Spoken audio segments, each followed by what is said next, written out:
नीलू की ननद के लिए एक लड़का और देखा गया। लड़के को लड़की पसंद आ गई और सब बातें तय हो गई।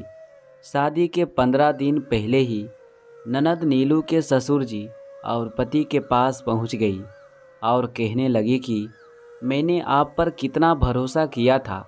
मुझे लगता था कि मेरे अच्छे भविष्य के लिए आपसे अच्छा निर्णय तो कोई ले ही नहीं सकता, लेकिन आप कैसे घर में मेरी शादी करा रहे हो। ऐसा कहकर चचेरी ननद फपक फपक कर रो पड़ी। सब लोग एकदम सकते में आ गए। शादी की सब तैयारियां हो गई है और एकदम से इस लड़की को क्या हो गया। नीलू के ससुर ने प्यार से पूछा, बेटा ऐसा क्या हो गया? लड़का तो तुमसे मिला भी था और तुम्हें पसंद भी था, तभी तो आगे बात बढ़ाई थी। आपने मुझसे इतनी बड़ी बात कैसे छुपाई? ननद ने रुआंसी होते हुए बोला, तुमसे तो कुछ भी नहीं छुपाया। जितना हमें पता था उतना सब तो तुम्हें बताया ही था। सब दुखी भी थे और अचरज भी हो रहा था। मेरी सास सौतेली माँ है, सगी माँ नहीं, वह भी ऊपर से सौतेली। मेरी जिंदगी तो नरक हो जाएगी। ननद ने कहा, बेटा तुम समधन जी से मिली तो हो, हमेशा तुमसे कितना अच्छा व्यवहार करती है। अपने पूर्वाग्रहों के आधार पर किसी के साथ रहे बिना उनके बारे में कोई राय मत बनाओ। नीलू के पति ने समझाया, वही तो भाई साहब, थोड़ी देर तो वह दिखावा भी कर सकती है। उनके साथ रहने पर तो मेरी जिंदगी नरक ही बना देंगी। खेती करके देखने पर ही पता चलता है कि कितनी मेहनत का काम है। दूर से तो सब चंगा ही चंगा दिखता है। ननद ने कहा। नीलू के ससुर जी ने कहा, देखो अगर तुम्हारा उनके साथ रहना संभव ना हो तो तुम अपने पति के साथ अलग हो जाना। तुम्हें अगर थोड़ी सी भी परेशानी हुई तो मैं खुद दामाद जी और समधी जी से बात करूँगा। नीलू अपने ससुर की बातें सुनकर हैरान थी कि कैसे वो अपने घर की बेटी को अलग होने की सीख दे रहे हैं। जैसे तैसे ननद रानी को समझा लिया गया। वैसे भी समझाने की सिवा लड़कियों के पास विकल्प ही क्या होता है। ननद की शादी की तैयारियां जोर जोर से होने लगी। ननद का टीका लिख गया और टीका लेकर सब भाई लोग उनके ससुराल पहुँचे। फल मिठाइयाँ सूखे मेवे आदि सभी बहुत ही बढ़िया क्वालिटी के खरीदे गए थे। कुंवर साहब के लिए एक सूट भी बनवा दिया था। 2 तोले की सोने के चैन और 1 तोले की सोने की अंगूठी होने वाले जवाई को पहनानी थी। लेकिन ननद ससुर जी ने जिद पकड़ ली कि स्कूटर तो टीका तो तभी लगेगा। दहेज प्रथा आज भी कायम है। पता नहीं लड़कों का स्वाभिमान कहाँ चला जाता है। अपनी कलेजे का टुकड़ा दो, साथ ही दान दहेज भी दो। हम भारतीय तो अपनी कमाई और बचत सिर्फ 2 ही जगह खर्च करते हैं, एक तो बड़ा सा घर बनाने में और दूसरा शादी में। नीलू के पति ने टीके में फ्रिज, मिक्सर, टीवी तो दिया था। तब की तब वहाँ रहने वाली दूर की बुआ से पैसे उधार लाए और ससुर जी को दिए। उसके बाद ननद का टीका हुआ। ननद की शादी अच्छे से हो गई और वो अपने ससुराल चली गई। ननद की सास के सरल और सेवाभागी स्वभाव के सभी कायल थे। ननद को भी जल्द ही समझ में आ गया कि वह जैसा सोच रही थी उसकी सास सतेली सास वैसी बिल्कुल भी नहीं थी। ननद के जरा सा सिर में दर्द हो जाने पर सास उसे किसी काम के हाथ नहीं लगाने देती थी। उसकी पसंद की अदरक वाली चाय उसे बना कर देती थी। यदि नीलू या उनके पति या घर का कोई सदस्य ननद के ससुराल जाता तो सासू माँ कहती, बेटा तुम उनके पास बैठकर आराम से बातें करो, चाय नाश्ता सब मैं देख लूँगी। नीलू की इस ननद ने अपने पीहर का कोई भी फंक्शन कभी भी मिस नहीं किया, क्योंकि उसके पीछे सासू माँ घर को संभाल लेती थी।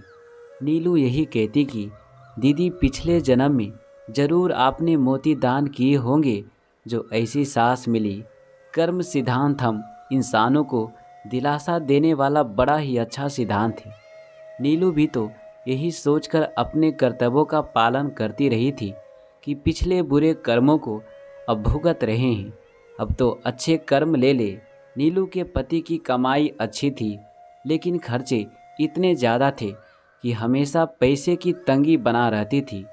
सारे सामाजिक व्यवहार नीलू और उसके पति को ही निभानी होते। रिश्तेदारी में होने वाली शादी विवाह आदि सभी में लेन देन नीलू और उसके पति को ही करना होता था।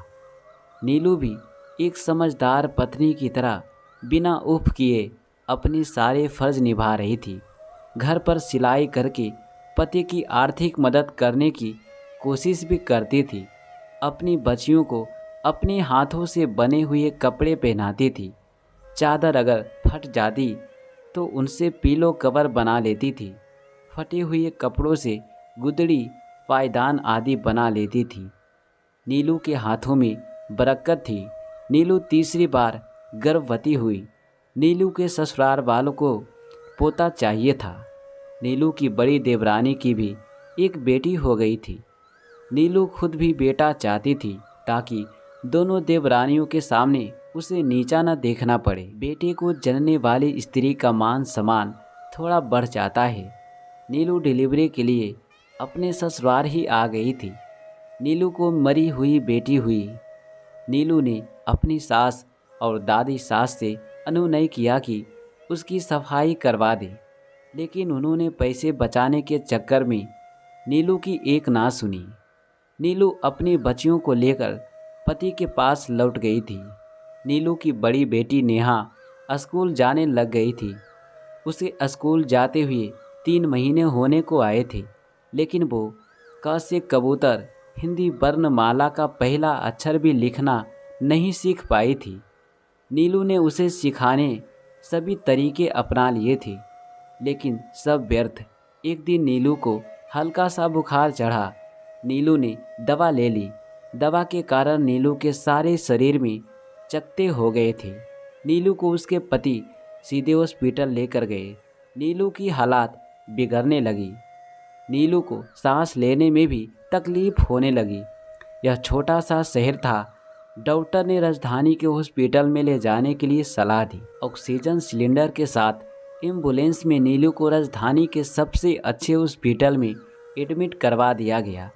नीलू की बच्चेदानी में मरी हुई बच्ची के कुछ टुकड़े रह गए थे और उन्हीं से पूरे शरीर में जहर फैल गया था। नीलू लगभग 2 महीने तक हॉस्पिटल में एडमिट रही। नीलू के बचने की उम्मीद कम ही थी। डॉक्टर ने भी दवा के साथ साथ दुआओं पर भरोसा करने के लिए कहा था। नीलू की दोनों बेटियां गांव में दादी के साथ थी। नीलू की चाची सास नीलू के साथ थी। दोनों छोटी बच्चियां रोज घर के पास ही मंदिर में जाती थी और भगवान से अपनी मम्मी को जल्दी से सही करने की प्रार्थना करती थी। नीलू की अम्मा भी अपनी बेटी की सलामती के लिए हर मंदिर और हर दीवारों में चक्कर लगा रही थी। कहते भी हैं कि एक औरत के मरने से बच्चों की माँ और माँ की बेटी मरती है, पति की तो दूसरी पत्नी आ जाती है। गांव में ही नेहा को पढ़ाने के लिए एक सर को लगाया था। नीलू की अटूट इच्छा थी।